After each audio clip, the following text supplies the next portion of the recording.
Iran America जंग और अमरीकी इत्तेहादी अमेरिका से मायूस हो गए। खलीजी ममालिक ने अमेरिका को खित्ते से निकालने के बारे में सोच विचार शुरू कर दी। क्या अमेरिका मशरक़ वस्ती से जाने वाला है? इस बारे में अज़हर अली ख़ान से बात करते हैं। अज़हर भाई, जो खलीजी इत्तेहादी हैं अमेरिका के, वो अब इस बात पे गौर कर रहे हैं कि जो अमरीकी अड्डे हैं उनकी मेज़बानी करनी है या नहीं करनी। वो कौन-कौन से खलीजी ममालिक हैं जो इस बारे में गौर कर रहे हैं, और क्या अमेरिका अब इस खित्ते से निकलने वाला है? अमेरिका इस खत्ते से बहुत हद तक निकल चुका है और उसकी एक ताज़ा उसका सबूत ये है कि वो बहरीन से अपना इंतहाई अहम तरीन लॉजिस्टिक हब उठाकर डिएगो गार्शिया ले गया है, 2200 मील दूर ले गया है। तो असल में उसके कदम उखड़ गए हैं, उर्दून में उखड़ गए हैं, जहाँ पे मुआफ़िक़ सल्ती एयरबेस और दीगर एयरबेसिस पे सिस्टमेटिकली वार किए ईरान ने, उनको बर्बाद कर दिया। तो वहाँ के लोग ख़त लिख कर अब अपनी गवर्नमेंट से कह रहे हैं, वहाँ की जो एलीट क्लास है, कि हम ये रोज़ाना जो ज़मीन लरसती है हम ये नहीं देखना चाहते, धमाके नहीं सुनना चाहते, हमारी इन्वेस्टमेंट तबाह हो चुकी है, बिजनेसेस तबाह हो चुके हैं, तो इनको यहाँ से भगाएं। इसी के साथ साथ कुवैत के अंदर भी अब फ़ौज को कट करने पर अमेरिका गौर कर रहा है। अब इसके पीछे आ जाते हैं, जो स्टोरी आप डिस्कस करना चाह रहे हैं वो ये है कि सऊदी अरब है, उसके अंदर कुवैत है, बहरीन है और कतर है। यहाँ पर बड़े बड़े फ़ौजी अड्डे थे, पूरे पूरे शहर बसाए हुए थे उन्होंने।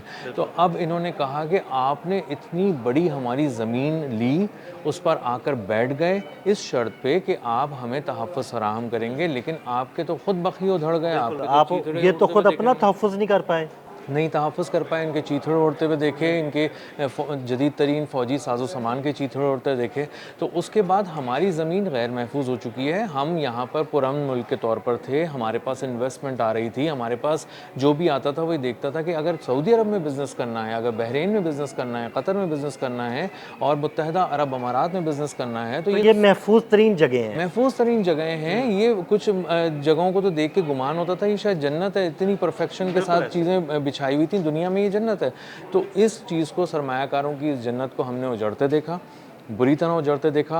पहले हमने देखा कि वर्कर्स भागना शुरू हुए, टूरिस्ट भागना शुरू हुए, उसके बाद मिलियंस ऑफ डॉलर्स की ट्रांजैक्शन होना शुरू हो गई और फिर उससे भी अमीर तरीन जो लोग थे वो राब्ता कर करके हांगकॉन्ग, सिंगापुर, यूरोप, इधर उधर ममालिक की तरफ चले गए, कंपनियां यहाँ से शिफ्ट होना शुरू हो गई। जी, बिल्कुल शिफ्ट होना शुरू हो गई। तो अब उनको अंदाज़ा हो रहा है कि अगर यही सूरत हाल जारी रही तो ये जो 2-4 लोग हमारे पास आ जाते हैं बात करने के लिए, बिज़नेस करने के लिए और इसी तरह से हम हमारे साथ किसी तरह का राब्ता रखना चाहते हैं, तो वो भी आना ख़त्म हो जाएँगे। जो होटल ऑक्यूपेंसी है और इसी तरह जो टूरिज़्म है वो इतना ख़राब हो चुका है कि टूरिज्म तो बहुत मुतासिर हुआ। इवन आप यूएई देख लें, यूएई तो बहुत मुख्तलिफ किस्म की जो है ना वो फैसिलिटीज़ लोगों को देना शुरू हो गया है कि भाई हम आपको ये फैसिलिटीज़ देंगे, टूरिस्ट आएँ, हम होटल जो हैं वो कम कीमत पे दे देंगे, ट्रैवलिंग के अलाउंसेस देंगे। इस तरह की बहुत सारी चीज़ें जो है ना वो यूएई ने टूरिस्ट के लिए जो है ना वो मुतारिफ़ कराई हैं। जी, और जब वो भी तब भी नहीं आए टूरिस्ट, तो उन्होंने वहाँ पे रहने वाले जो लोग थे उनसे कहा कि अपने-अपने मुल्कों से लोगों को बुलाओ और फिर यहाँ पर उनकी मेहमान नवाज़ी करो, हम उनके मेज़बान बनेंगे और तुम्हें भी पैसे मिलेंगे बल्कि इस वो बात के। तो ये कह रहे थे कि मतलब कुछ 600 या 800 दिरहम जो है ना वो भी दिए जाएंगे जो लोग यहाँ पे मौजूद हैं और लोगों को बुलाएंगे। हाँ, बिल्कुल। तो अब इतने पुरकशिश पैकेजेस देने के बावजूद वहाँ पे फ़्लाइट्स नहीं उतर रहीं। वहाँ पे पहले 192 कंट्रीज़ के लोग आना शुरू हो गए थे और रोज़ाना आ रहे जा रहे थे। तो वहाँ पे अब कोई 10 ममालिक के लोग भी सही से नहीं उतर रहे। तो इसका मतलब ये है कि वो तो सारी चीज़ें टिकी हुई टूरिज़्म पे थीं, बिज़नेस पे थीं, सरमायाकारी पे थीं। ये तीनों चारों चीज़ें उजड़ गई हैं, तो अब वो कितना पम्प करेंगे अपने ख़ज़ाने से पैसा। तो अब वो ये कह रहे हैं कि अमेरिका तुम हमारी जान छोड़ो। तुमने एक जंग शुरू की थी और हम थोड़े बहुत कॉन्फिडेंट थे तुम्हें देख के कि यार तुम्हारे पास तो, तुम तो सुपर पावर हो, तुम तो बड़ा ज़बरदस्त जवाब दोगे। और तुम्हारी जंग किसके साथ हुई है? ईरान के साथ। उसको तो हम किसी खाते में समझते नहीं है, दुनिया नहीं समझ रही थी। 34 गुना कमज़ोर मुल्क है वो अमेरिका के मुकाबले में ईरान, दिफाई तौर पे। लेकिन उसकी स्ट्रैटेजी ने, वॉर स्ट्रैटेजी ने तो सारी डायनेमिक्स ही बदल के रख दी और अंदाज़ा हुआ अमेरिका को कि किस तरह हमें मार पड़ना शुरू हुई। तो उसके बाद ये तमाम ममालिक जो थे ये देख रहे थे कि अब हम कितनी तकलीफ़ बर्दाश्त करें।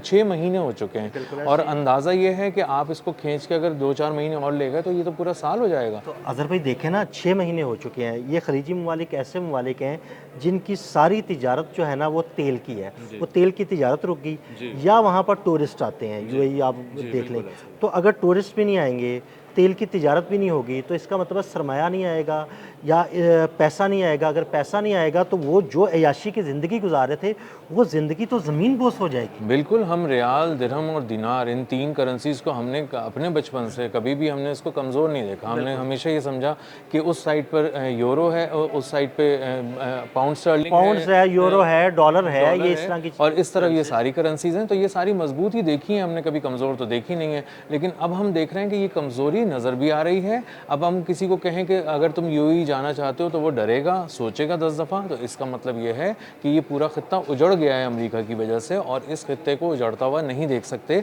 इसीलिए वो कह रहे हैं कि अब तुम यहाँ से जान छोड़ो और आहिस्ता आहिस्ता इसको लेके जाओ। तो उसके बहुत ही पार्लिमानी अल्फाज ये हैं कि हम मेज़बानी नहीं करेंगे या देखेंगे।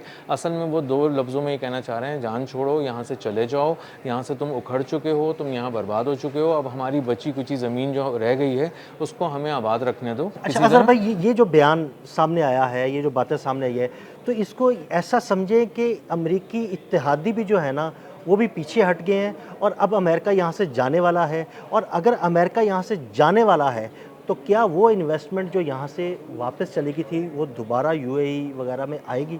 लेकिन सबसे पहली बात तो ये कि अमेरिका यहाँ से जाने वाला है और अमेरिका का जाना ठहर गया है और उसकी वजह यह है कि अमेरिका इस बुरी तरह यहाँ तबाह हो चुका है कि वो ये अपने आप को रीअलाइन भी नहीं कर पा रहा। वो कह रहा है कि अच्छा मैं बहरीन में पिटा हूँ तो मैं चलो कतर चला जाता हूँ, वहाँ भी वो पिट चुका वो तो है। हर जगह पे पिट चुका है। मशरक़ वस्ता में तो कोई ऐसा इलाका रहा ही नहीं है जहाँ पे वो पिटा ना हो। बिल्कुल। अब उसके पास कोई ऑप्शन नहीं बचा, तो उसके बाद ये जब चला जाएगा तो उसके बाद भी इन्वेस्टर्स देखें उस कबूतर की तरह होते हैं जिसको अगर आप उसके करीब कोई पत्थर आके गिरे तो वो उड़ के चला जाता है, वो ख़तरे की बू सूंघते ही चला जाता है और उसके बाद जब ख़तरा टल जाता है तब भी वो बहुत अरसे तक वहाँ पर नहीं आता। तो बिल्कुल उसी तरह की नफ्सियात है। अगर आपके पास 200 रुपये हैं तब भी और 2 अरब रुपये हैं तब भी आप यूएई जाते हुए 1000 दफ़ा सोचेंगे और जब सब कुछ ठीक हो जाएगा तब भी आप कहेंगे मैं ज़रा देख लूँ ये मामला ठीक है या दोबारा डोनाल्ड ट्रम्प यू टर्न लेते हैं। डोनाल्ड ट्रम्प ने जो ज़बान बार बार तोड़ी है ना और बदअहदी की है, उसकी वजह से भी ये ममालिक बहुत ज़्यादा परेशान हुए हैं और यही एक बहुत बड़ी वजह है। एक तो उन्होंने ये देख लिया कि अमेरिका अपनी हिफाजत यहाँ नहीं कर सका, हमारी भी नहीं कर सका, ईरान ने उसको बहुत बुरी तरह मारा। उसके बाद ये कहते थे कि चलो हम बातचीत शुरू करेंगे या हम कर रहे हैं या हमने सीज़ फायर कर दिया है। उसके बाद आप जाके फिर ईरान पर हमला करते हैं, ईरान फिर आकर यहाँ पर हमला करता है। तो वो कह रहे हैं कि ये तो ज़बान भी जो देते हैं उससे फिर जाते हैं, मुकर जाते हैं। इसका मतलब ये है कि डोनाल्ड ट्रम्प अगर यहाँ खित्ते से निकल भी जाएंगे तब भी उन्हें कहीं ना कहीं धड़का लगा रहेगा कि ये दोबारा आके कहीं मामलात को छेड़ ना दें और अगर छेड़ दिया तो फिर दोबारा बमबारी हमारी तरफ शुरू हो जाएगी। इसका मतलब ये है कि ना इस वक्त जो वहाँ की गवर्नमेंट्स हैं वो कॉन्फिडेंट हैं, ना इन्वेस्टर्स कॉन्फिडेंट हैं, ना बिज़नेस ओनर्स कॉन्फिडेंट हैं, ना नीचे काम करने वाला थोड़े से रियाल और दिरहम में जो मज़दूर है वो कॉन्फिडेंट है।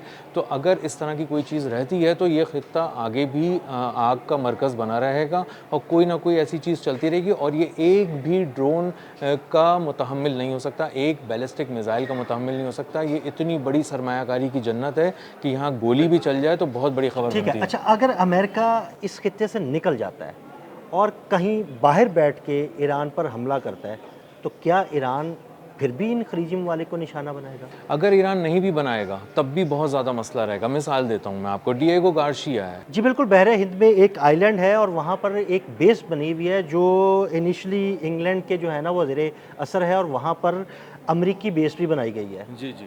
अब वहाँ से अगर ये हमला करते हैं तो ये एक तरह से आप समझें एक मिसाइल है जो ट्रेवल करके ईरान की तरफ आएगा और उसके दरमियान में ये सारे खत्ते हैं जो जहाँ पे अभी जंग लड़ी जा रही है। ईरान यहाँ से फेंकेगा मिसाइल वहाँ पर, कहीं ना कहीं आबनाए हुर्मुज़ पे कुछ ना कुछ गर्मी दोबारा हम देखेंगे। यानी वो जो फिजाएं हैं उन फिजाओं में तो फिर गर्मी रहेगी ना? बिल्कुल रहेगी और आबनाए हुर्मुज़ का पानी भी गर्म रहेगा, वहाँ पे भी आग लगी रहेगी कुछ ना कुछ किसी न किसी तरीके से। तो इनकी ऑयल सप्लाईज मुतासर रहेंगी।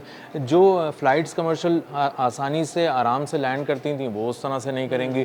तो कहीं ना कहीं इन्वेस्टर सोचेगा इस खत्ते से अभी दूर ही रहो, जितनी वर्चुअल ट्रेड कर सकते हो इनके साथ किसी तरह थोड़ी बहुत अगर करनी है तो करो।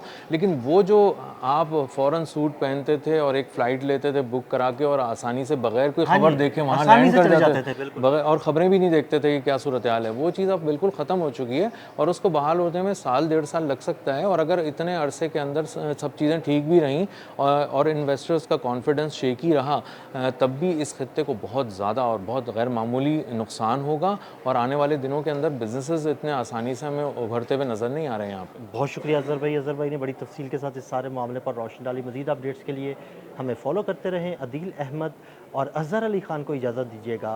अल्लाह हाफ़िज़।